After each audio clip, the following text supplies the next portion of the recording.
Today we're talking about quadrilaterals. A quadrilateral is a polygon, a closed shape, with four sides. Some special quadrilaterals, which are defined by a specific set of properties, have specific names. When identifying a quadrilateral, we always use its most specific name. So here we have a chart of our different types of quadrilaterals, and they go from the least specific at the top to the most specific at the bottom. So a quadrilateral is just any four-sided figure. But then we break off into three different types of quadrilaterals.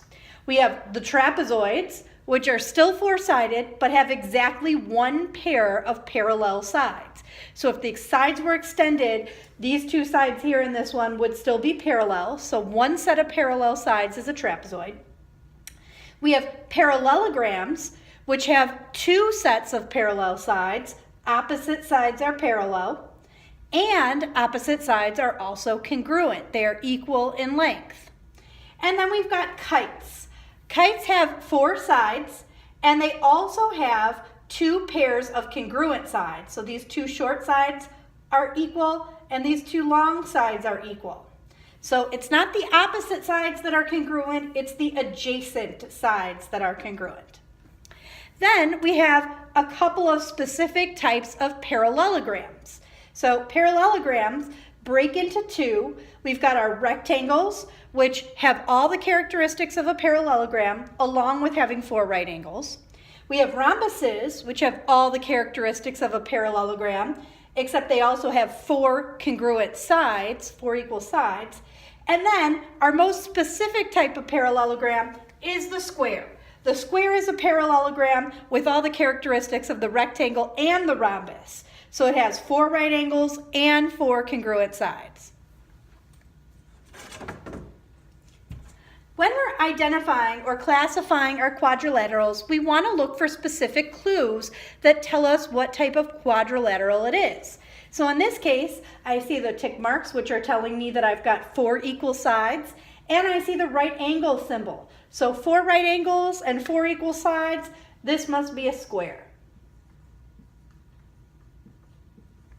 In this case, I don't see any angle marks. I do see a single tick mark for these short sides and double tick marks for these long sides, meaning these short sides are equal and these long sides are equal, so this must be a kite.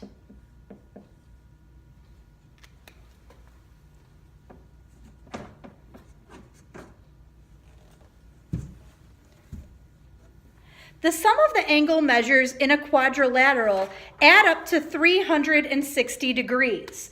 We can take a look at these four angles, W, X, Y, and Z, and they should add up to a grand total of 360 degrees.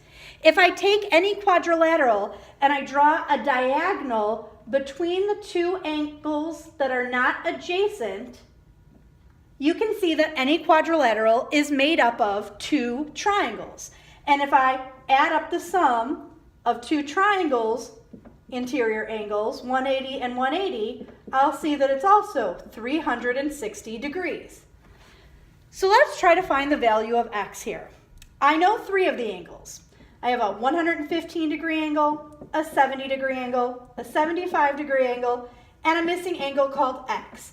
Since this is a four-sided shape, it should add up to a total of 360. So these three angles together add up to a total of 260. So I have 260 plus X equals 360. If I subtract 260 from each side, I'll be left with the missing angle with a measure of 100 degrees.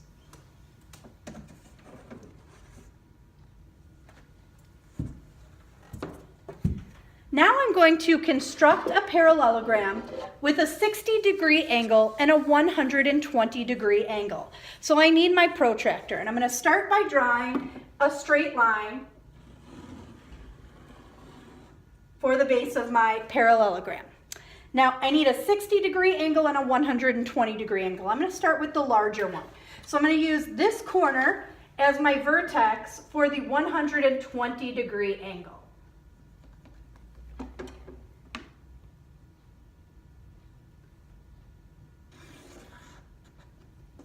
And I'm going to use this angle as my vertex, this corner, as my vertex for my 60-degree angle.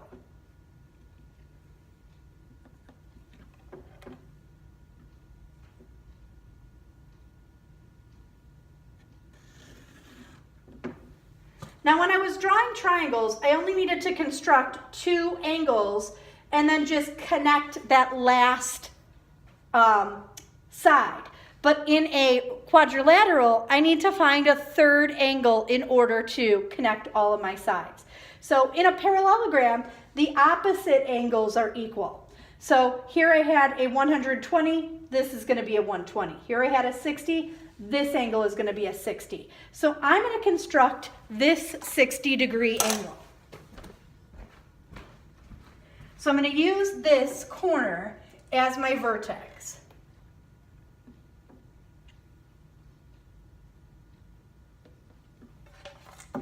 And once I've constructed, one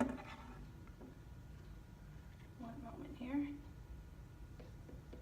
that 60-degree angle, I can connect my line here all the way across for my parallelogram. So I will have a 60-degree angle here and a 120-degree angle here.